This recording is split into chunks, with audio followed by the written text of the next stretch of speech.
Alhamdulillahi Rabbil Alamin. Allahumma salli wa sallim ala Sayyidina Muhammadin wa ala alihi wa sahbihi ajma'in.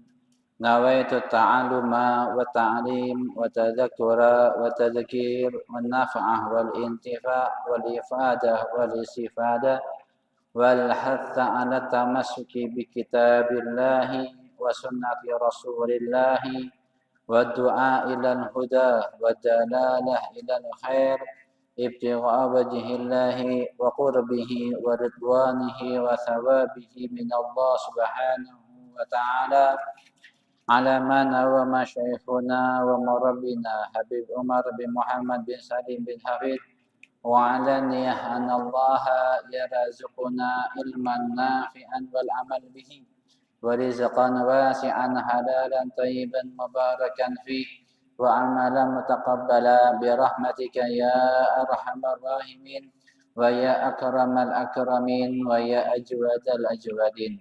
قال المصنف رحمه الله تعالى ونفعنا به وبعلومه في دار آمين إلى أن قال حضرة المحترمين والمحترمات para alim ulama, para sepuh bini sepuh, para ustadz wal asatidah, wabil khusus segenap jajaran takmir Masjid Al-Ikhlas yang dirahmati Allah Subhanahu wa taala beserta seluruh para jemaah, Bapak Ibu semuanya yang semoga Allah Subhanahu wa taala pencendangan semuanya diberikan kesehatan dan walafiat, dan semoga diberikan Allah Subhanahu wa taala kita semuanya diberikan kemudahan, kekuatan, kemampuan untuk bisa melaksanakan berbagai macam aktivitas kehidupan kita yang menjadi sebab ridho dari Allah Subhanahu wa taala.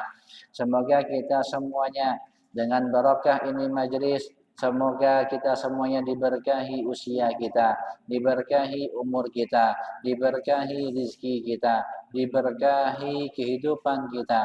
Semoga Allah Subhanahu wa taala menjaga diri kita dan keluarga kita semuanya dalam keadaan sehat walafiat dan selamat dunia dan akhirat. Amin amin ya rabbal alamin.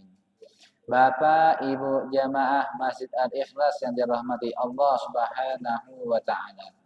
Pada pertemuan saat ini kita akan membaca masalah satu hadis baginda Nabi Muhammad sallallahu alaihi wasallam yang diriwayatkan oleh Abi Hurairah radhiyallahu taala anhu an Rasulillah sallallahu alaihi wa ala alihi wa sahbihi wasallam qala. Beliau Rasulullah sallallahu alaihi wasallam bersabda, "Idza batatil mar'atu min muhajirata firasi zawjiha la'anathal malaikatu hatta taraji'a." Ini hadis adalah salah satu hadis menjelaskan tentang kehidupan suami istri atau kehidupan rumah tangga. Ini penting bagi kita, yaitu khususnya untuk istri mengerti dan memahami kewajiban sebagai seorang istri. Idza batatil mar'atu, jika pada malam hari di saat ingin tidur bareng, tidur bersama pada malam hari, seorang wanita muhajiratan firasi zawjiha, beliau seorang wanita tersebut enggan atau tidak mau ngambek, ngampun, marah, macam-macam lah alasannya.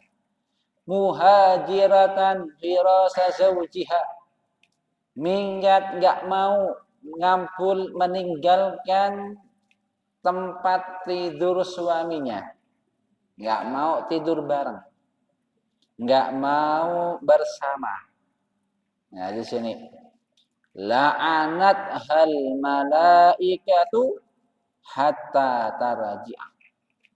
Maka malaikat melaknatnya. Sampai kapan? Sampai wanita tersebut kembali tidur bersama suaminya. Artinya sampai berdamai. Sampai menghilangkan rasa ngampulnya, rasa marahnya, rasa ngambeknya. Ini. Maka hadis ini menjelaskan bagi kita semuanya, khususnya bagi para wanita, untuk berkewajiban taat, patuh kepada suaminya. Wabil khusus patuh dalam hal-hal yang sifatnya taat kepada Allah Subhanahu wa taala. Beda halnya kalau si istri tadi enggan atau tidak mau patuh dalam hal yang bermaksiat kepada Allah. Gak boleh taat, gak boleh ikut. Suami misalkan ngomong, istriku, ayo kita jalan-jalan kemana? Ke mall misalkan. Tapi kamu pakai celana jeans, pakai kaos, gak usah pakai kerudung. Gak boleh. Si istri tadi itu taat, gak boleh nurutin. Wajib nutup aurat. Wajib nutup area-area yang dilarang dilihat oleh orang lain. Ya, ini zaman sekarang bukan suami yang nyuruh, tapi istrinya yang make. Bahkan dia yang pengen make itu. Kalau ditegur malah ngomeng-ngomeng malah. Nah, ini yang bahayanya sekarang, zaman sekarang ini. Maka kalau hal-hal yang sifatnya taat yang sifatnya baik, apalagi taat kepada Allah Subhanahu wa taala, ayo deh besok kita misalkan ayo besok kita puasa bareng, kalau kamu kalau kamu kuat kita puasa bareng, atau besok kamu jangan ini itu dan sebagainya. Sifatnya taat, sifatnya sifatnya hal-hal yang biasa. Wajib patuh. Wajib patuh. Tapi kalau halnya kemaksiatan, nggak boleh. Nggak boleh patuh, nggak boleh taat. Nggak boleh. Ya, di sini memang seorang istri wajib taat atau patuh kepada suami. Tapi kalau itu sifatnya adalah hal-hal yang menentang syariat, melampaui batas syariat, nggak boleh. Disuruh mencuri misalkan, ayo dek, kita mencuri bareng, ngerampok bareng misalkan di bank misalkan, ngerampok misalkan, nggak boleh. Nah, tapi kalau sifatnya taat kepada Allah ataupun patuh kepada suaminya, ini wajib. Bahkan kepatuhan seorang istri kepada suami adalah suatu hal yang menjadi musabab ridhonya Allah kepada si istri tersebut. Seperti halnya seorang anak laki-laki, surganya, keridhoannya terhadap kedua orang tuanya. Ridhonya Allah terdapat pada ridhonya orang tua. Sama persis seorang istri. Ridhonya seorang istri terdapat pada keridhoannya seorang suami. Nah, di sini maka kita patuh kepada suami selama kepatuhan tersebut sifatnya adalah taat kepada Allah Subhanahu wa taala. Bahkan kepatuhannya, ketaatannya kepada suami tersebut, seorang istri, itu bisa menjadi musabab rahmatnya Allah, ampunannya Allah terhadap dirinya, keluarganya, bahkan orang tuanya. Bahkan ada suatu dikisahkan, ada seorang anak perempuan dinikahi oleh seorang lelaki dan dibawa pergi. Suatu ketika mendengar kabar ada tetangganya datang bertamu.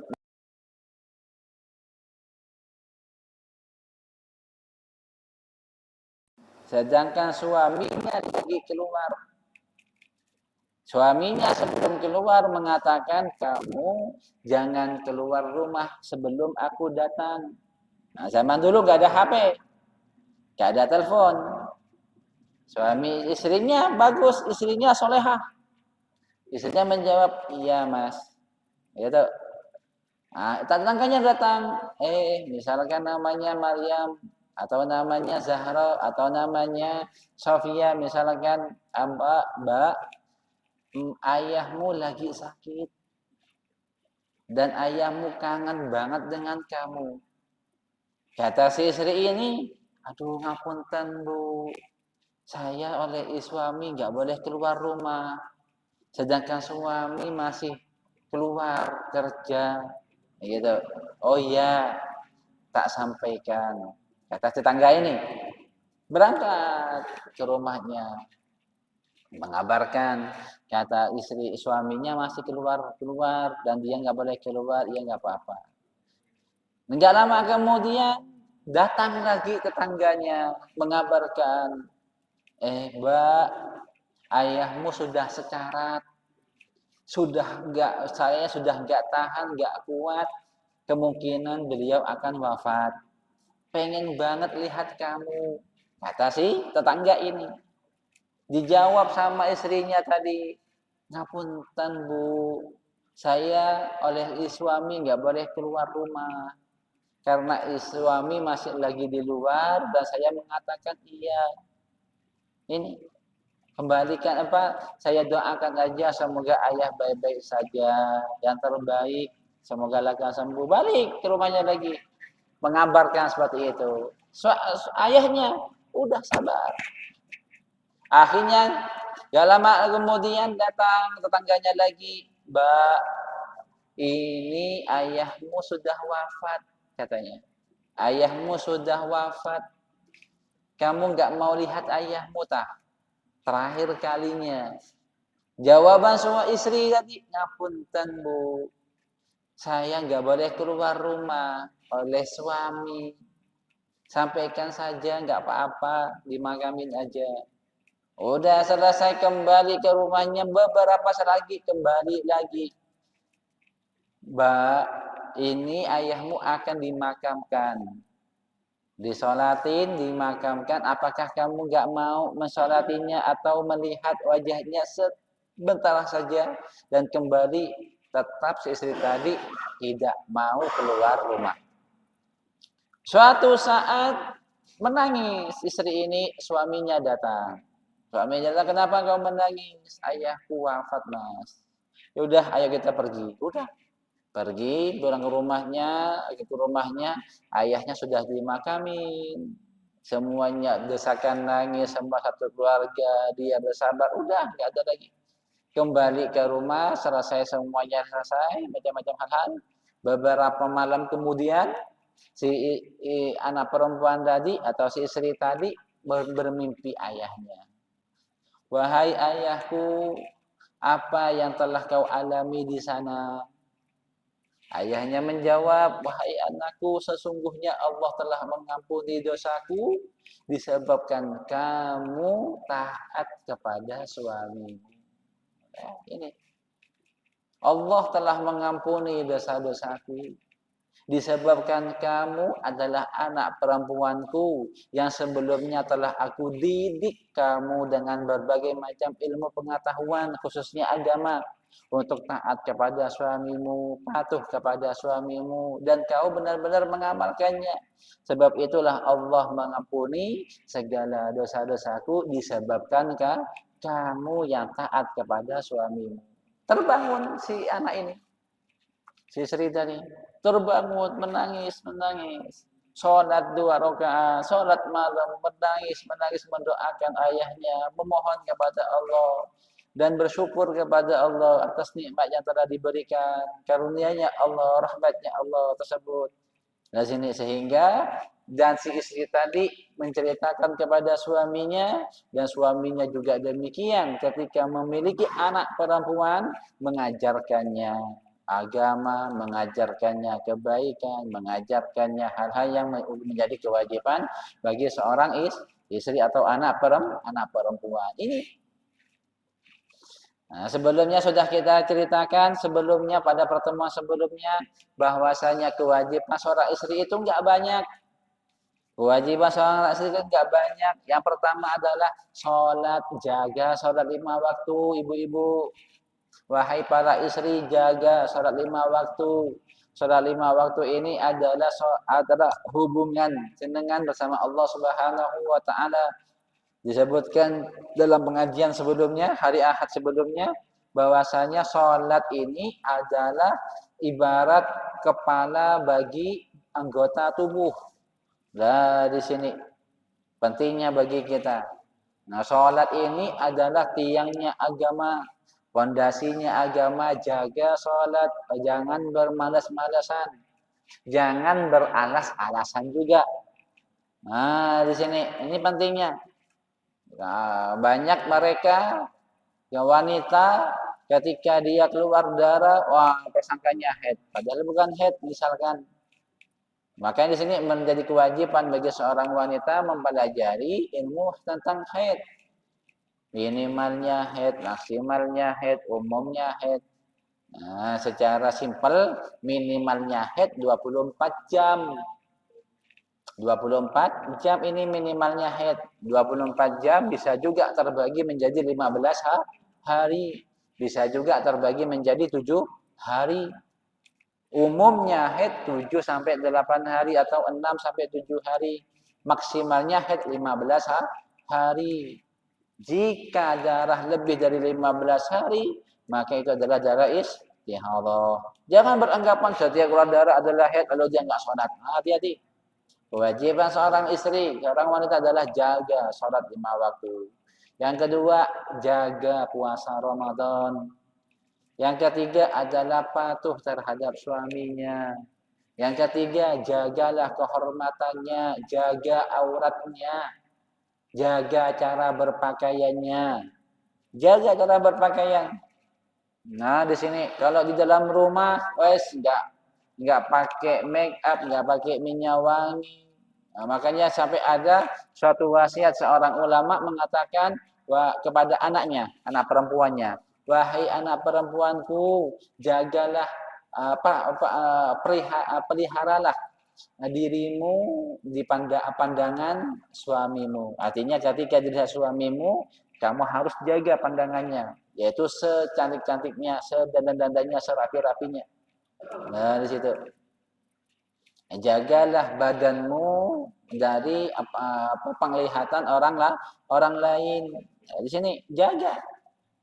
Nah, kalau sekarang kalau di dalam rumah wes enggak mandi, enggak apa.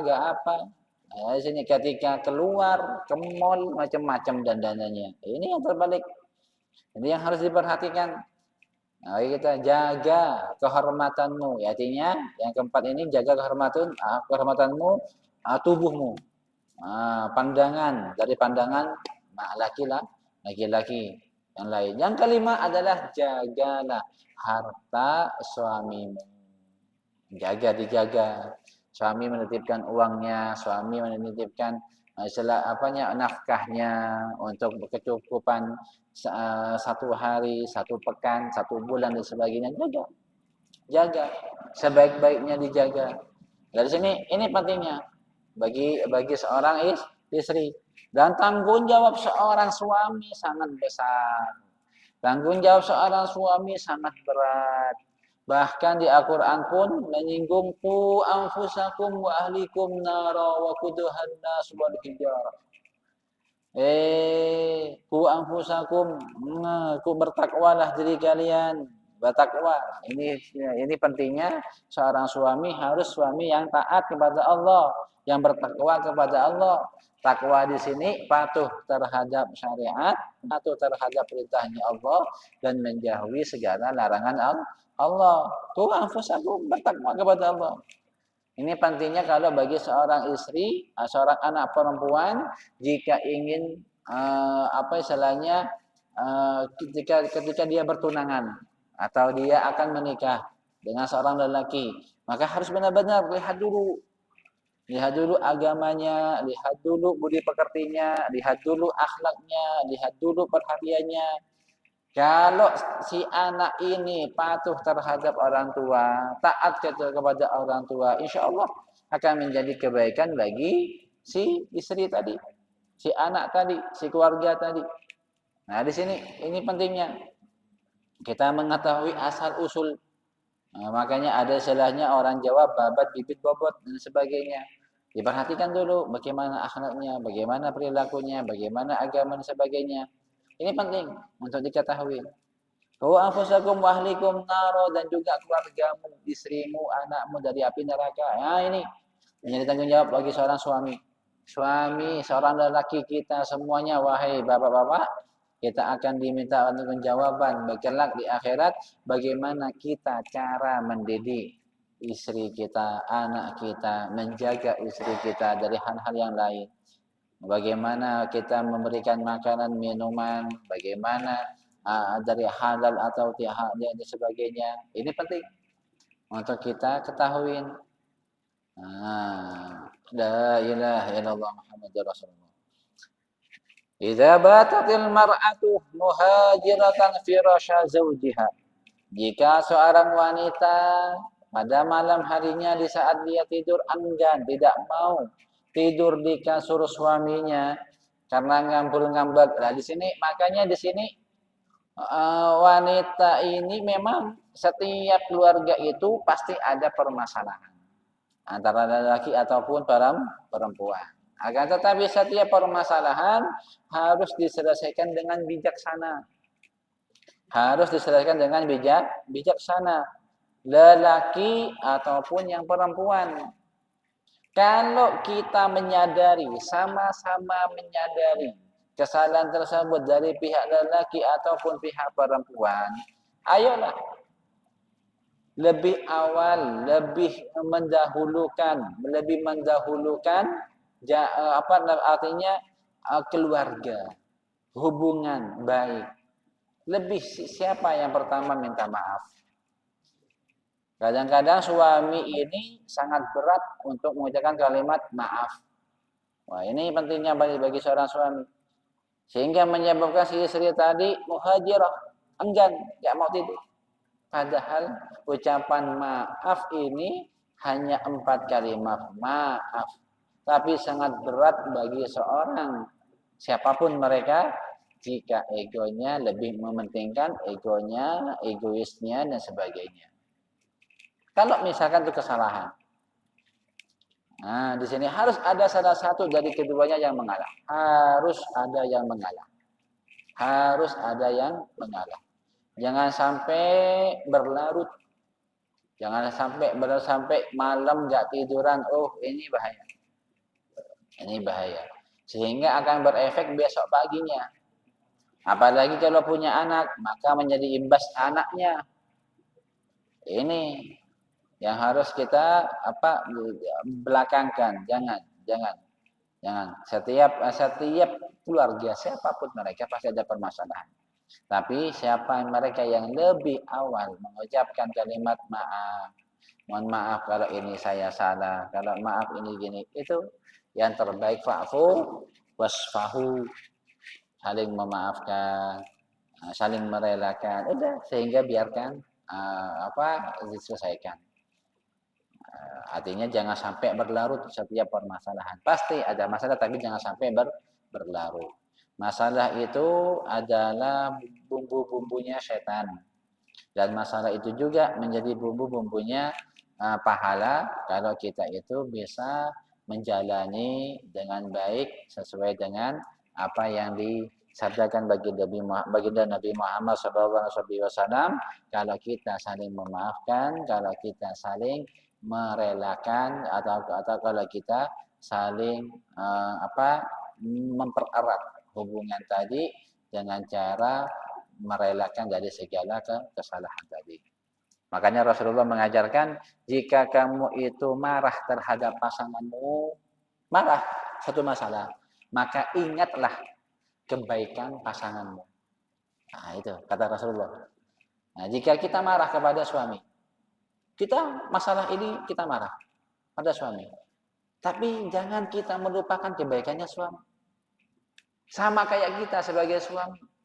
Kalau kita marah kepada istri, karena ini misalkan satu masalah, jangan kita lupakan kebaikan seorang istri. Ingatlah, misalkan kita punya emosi kepada istri.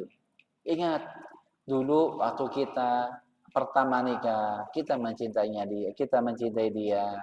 Dia telah membuat kita sarapan. Dia telah memberi kita, menyiapkan kita makanan. Dia telah mencuci baju kita. Dia telah menyetrika baju kita. Karena satu masalah, sampai ada ucapan-ucapan yang nggak baik. Ucapan nggak benar. Wah, ini nggak keliru. Sama kayak si istri. Kalau kita pegel, marah kepada suami, ingat kebaikannya.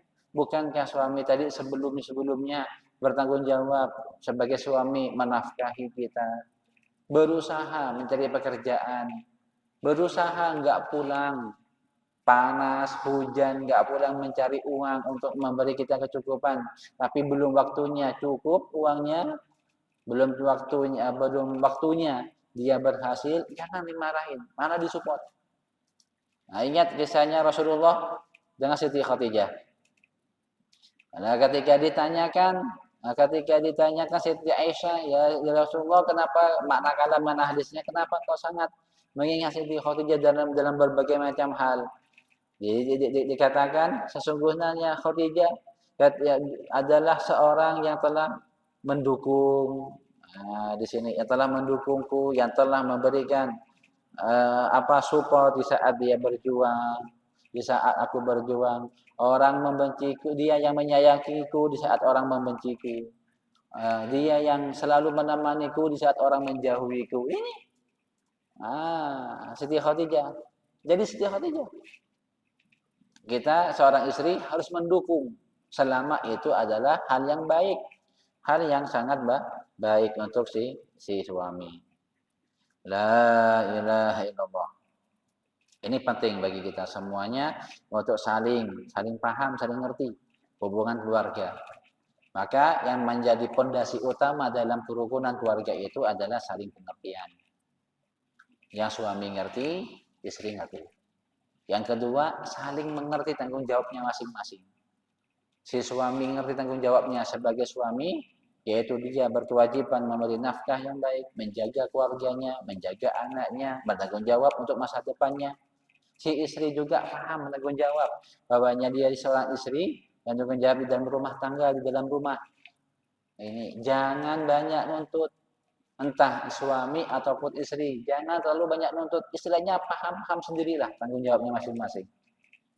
Si suami jangan banyak nuntut ini, sama si istri juga jangan terlalu banyak nuntut ini, jangan. Udah saling paham aja, saling paham. Ketahuin suami istri itu asalnya adalah orang asing, bukan keluarga, bukan saudara, orang asing. Hanya saja diikat dengan akad nikah, diikat dengan pernikahan. Makanya di sini pernikahan itu adalah bukti kebesaran dari Allah Subhanahu wa taala. Di sini di antara kebesaran Allah adalah menjadikan pasangan suami istri itu jadi rukun, bahagia dan sebagainya. Nah, ini pentingnya. Ingat, maka kita harus paham betul. Kita sebagai istri, sebagai suami, pengertian, saling mengerti, saling memahami, saling bertanggung jawab. Di sini sehingga kerukunan di dalam rumah tangga senantiasa langgeng dan harmonis. Saling pengertian. Kalau misalkan suami tadi kerja capek, nggak laku, misalkan belum banyak, support, pahamin, betul, dipahamin. Oh nggak apa-apa mas, ini waktu belum waktunya, disupport, jangan diomong-omongin, jangan dipermasalahkan, jangan, saling mensupport. Bahkan Rasulullah sendiri ketika di dalam rumah, ketika bajunya koyak, yang jahit bukan Rasulullah sendiri yang menjahit, enggak langsung nyuruh Siti Aisyah lagi masak, ini bajuku dijahitin enggak dulu, enggak, dijahit sendiri. Rasulullah ketika dalam rumah nyapu rumah, menyapu, lihat istrinya lagi masak, lagi capek-capek, ya nyapu sendiri. Nyapu, jahit baju sendiri, jahit sandalnya sendiri, isi bersih-bersih rumah, beres-beres rumah. Enggak, ini pengertian. Nah, kita di rumah sebagai suami, misalkan hari Ahad, libur, nggak kerja misalkan. Dilihat apa cucian banyak, piring kotor banyak. Apakah kita sebagai suami karena libur nggak kerja kita diam, mangger di kamar, HP-an nonton biarin gitu? Enggak. Bantu istrinya ikut kora-kora, ikut apa bilas baju atau ikut nyuci, ikut apa nyapu. Ini enak. Si istri akan melihat, oh kayak gini loh suamiku. Maka dia seakan-akan mengidolakan suaminya. Sama juga demikian ketika suami tadi lagi repot untuk nyiapin dagangannya misalkan, untuk nyiapin barang sebagainya. Apakah istri tadi diam? Ah, bukan urusanku kok, bukan pekerjaanku, bukan kewajibanku kok. Diam? Enggak. Bantuin dia. Bantuin dia. Maka akan terjalin hubungan harmonis tadi. Nah, ini apa pentingnya kita mengetahui tanggung jawab kita, pengertian kita, saling memahami lah satu sama lain. Dan juga untuk anak juga. Jadi ketika anak nangis, kita ada di rumah suami tadi, ya paham lah. Apalagi istri lagi masak atau lagi nyuci piring, nyuci baju misalkan, si anak-anak lagi rewel atau gimana, ya kita sebagai suami ikut andil ngomongin, ya guyonin dan sebagainya. Pokoknya istilahnya saling paham bersama, hidup kebersamaan dan lain sebagainya. Ini. Nah tapi, nah kalau misalnya ada perselisihan, wah di sini saling bermusuhan. La'anat hal malaikatu hatta tarji. Malaikat dilaknat. Kalau sudah dilaknat malaikat, nggak jadi berkah. Rumah tangga nggak berkah. Kena laknatnya malaikat. Nah di sini rumah tangganya nggak berkah, rumah tangganya nggak harmonis, muram suram dan sebagainya. Ada di sini rawahul Bukhari wa Muslim. An Ibnu Umar radhiyallahu taala anhuma an Rasulillah sallallahu alaihi wasallam qala. Dari baginda Nabi Muhammad sallallahu alaihi wasallam beliau bersabda, "Idza jaa ahadukumul jum'ata falyaghtasil." Jika salah satu kalian mendatangi salat Jumat maka mandilah. Ini sudah kita bahas pada pertemuan kemarin. Rawahul Bukhari wa Muslim. Ini sunnahnya salat Jumat. Siapapun itu, laki-laki ataupun perempuan, sunnah mandi. Yang penting kalau yang perempuan tidak dalam keadaan haid. Kalau dalam keadaan suci, dia sunnah mandi hari Jumat. Niatnya apa? Saya niat mandi karena hari Jumat. Yang laki-laki, saya niat mandi karena menghadiri sholat Jumat. Sunnah mandi. Kapan mulainya? Mulai dari subuh. Nah, mulai subuh mandinya. Sampai kapan? Sampai sholat Jumat selesai. Kalau sholat Jumat udah selesai, ya udah nggak ada lagi sunnahnya mandi. Nah ini, nggak ada lagi sunnahnya mandi. An Nabi Hurairah radhiyallahu anhu an Rasulillah sallallahu alaihi wasallam qala, dari baginda Nabi Muhammad sallallahu alaihi wasallam dia bersabda, "Idza dakhala syahrul Ramadan, futihat abwabul jannah wa ghulliqat abwabu jahannam wa sulsilatis syayatin." Jika bulan Ramadan tiba, jika telah masuk bulan Ramadan, insyaallah sekarang sudah bulan Jumadil Awal. Ya, betul. Jumadil Awal ya. La ilaha illallah. 25 sekarang Jumadil Awal. Desember tanggal 3 Jumadil Akhir.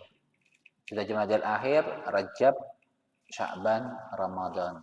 Kurang lebih Rajab, Sya'ban, Ramadan. 2 bulan 60 kurang lebih ya 70 harian lah. Jumadil Awal, Jumadil Akhir, Rajab, Sya'ban. Ini 60 ya. 90 maksudnya. 90 otomatis sekarang tanggal 25. 97 hari lagi. Ya Allah. 97 hari lagi Ramadan. Nah, 97 hari lagi Ramadan. Insyaallah untuk daras pagi kita mulai daras Ramadan di pertengahan Rajab. Insyaallah. Atau awal Sya'ban. Pokoknya akhir Rajab kita sudah stop meneruskan fasal dari kitab Risalah Al-Muawanah. Kita langsung fokus kepada bab Ramadan. Tentang fadilahnya semuanya, hukumnya semuanya. Ini kebiasaan orang talim seperti itu. Ketika mau masuk Ramadan 1 bulan sebelumnya atau berapa minggu sebelumnya sudah mempelajari kitab-kitab hal-hal yang berhubungan dengan Ramadan tadi. Apa fungsinya? Yang pertama biar kita ada rasa semangat akan memasuki bulan suci Ramadan. Semangat mempelajari tentang hal-hal apapun. Memang kadang-kadang ada permasalahan yang lupa. Walaupun setiap tahun itu dilakukan, tapi kadang-kadang lupa. La ilaha illallah. Idza dakhala syahrul Ramadan futihat abwabul jannah. Ketika bulan Ramadan dibuka, masuk bulan Ramadan, maka dibukalah pintu-pintu surga. Kenapa pintu-pintu surga dibuka? Agar orang-orang pada semangat untuk beramal amalan ahli surga. Maka dia semangat untuk taat, untuk mendapatkan karunia-Nya Allah di bulan suci Ramadan, untuk menjadi ambil bagian, menjadi penghuni surga. Dibuka pintu surga. Karunia-Nya Allah, rahmat-Nya Allah, dari keberkahan dan sebagainya. Sehingga orang-orang yang beriman sangat mudah, gampang melakukan amal-amalan kebaikan. Kadang-kadang amal kebaikan sangat berat dilakukan di luar Ramadan. Tapi ketika Ramadan, Masya Allah luar biasa, semangatnya luar biasa. Ini adalah dikarenakan rahmatnya Allah, berkahnya Allah turun. Dan sehingga membuat kita tuh semangat. Di dalamnya ada malam Lailatul Qadar, 1 bulan Ramadan. Ini yang diharapkan oleh seluruh manusia, diharapkan malam Lailatul Qadar, berbagai macam hal amalan-amalan kebaikan. Amalan kebaikan, baca Al-Qur'an, i'tikaf, minimal adalah salat berjamaah Isya dan subuh. Jangan ditinggalkan. Kalau yang wanita, ibu-ibu misalkan, yang ini Ustaz, saya kadang-kadang Ramadan akhir bulan saya haid. Gini, takut dia, apakah dia bersedih atau dia merasa sedih? Jangan sedih. Banyak amal-amalan yang lain, nyiapin puasa, nyiapin buka, nyiapin sahur. Orang yang berpuasa sama pahalanya. Saya nggak dapat puasa karena udzur misalkan. Nyiapin orang yang berbuka puasa, nyiapin orang yang makan sahur. Nah di sini nyiapin, bantuin mereka. Nah di sini dapat pahalanya sama. Futihat abwabul jannati. Dibuka pintu-pintunya surga, semua pintu surga dibuka. Wa ghulliqat abwabu jahannam. Dan dikunci rapat-rapat pintu neraka, dikunci rapat-rapat pintu neraka. Di sini pintu neraka dikunci. Artinya tidak membiarkan orang-orang yang beriman, orang-orang yang taat kepada Allah. Di sini pintu neraka terbuka, ada. Pintu neraka khusus, maka sampai dikatakan pintu neraka itu ketika bulan suci Ramadan tertutup. Khusus sesuai dengan lafadznya. Ini hadis. Pintu neraka ditutup, dikunci. Wasul silati syayatin, dan dirantai para setan. Para setan tadi dirantai agar tidak menggoda orang-orang yang beriman. Agar tidak mengganggu orang-orang yang taat kepada Allah Subhanahu wa taala. Maka di sini orang-orang yang taat kepada Allah, orang-orang yang beriman mereka tetap teguh keimanannya, akan tetap teguh ketaatannya kepada Allah Subhanahu wa taala dan tidak akan mudah ditipu daya oleh setan. Tapi saat Ramadan juga sebagai mereka nggak berpuasa. Sebagai Ramadan juga mereka berbuat jahat. Bahkan maling, sering. Bahkan pencurian motor, pencurian mobil juga Ramadan kerapnya. Nah di sini, beda perbedaan. Perbedaannya orang yang mendapatkan maunah karunia dari Allah Subhanahu wa taala dengan orang yang tidak mendapatkannya. Orang yang mendapatkan maunah dari Allah Subhanahu wa taala, setan enggak akan pernah bisa menggodanya untuk melakukan keburukan ataupun kejahatan di bulan suci Ramadan. Setannya di kerangkeng. Sebagian memaknai di rantai para setan ini adalah setan yang benar-benar mengganggu ataupun mensiasati manusia untuk melakukan keburukan. Akan tetapi tabiat dari manusia tersebut tidak bisa. Makanya di sini setan itu telah menaruh tipu dayanya pada diri manusia sebelum memasuki bulan suci Ramadan. Tipu dayanya sudah dimasukin dulu, dicekokin misalnya kami gitu. Kebiasaannya. Di sini artinya kebiasaan mereka yang melakukan kejahatan di bulan Ramadan sehingga menjadi kebiasaan di bulan suci Ramadan. Makanya sebagian ulama 6 bulan Imam Syafi'i 6 bulan sebelum memasuki bulan suci Ramadan beliau sudah mensucikan diri. Beristighfar, bertaubat kepada Allah Subhanahu wa taala sebagainya. Sebagian mereka 3 bulan sebelum masuk bulan suci Ramadan sekarang berarti 3 bulan akan memasuki bulan suci Ramadan mempersiapkan diri mereka untuk memasuki bulan suci Ramadan dari berbagai macam amalan-amalan kebaikan.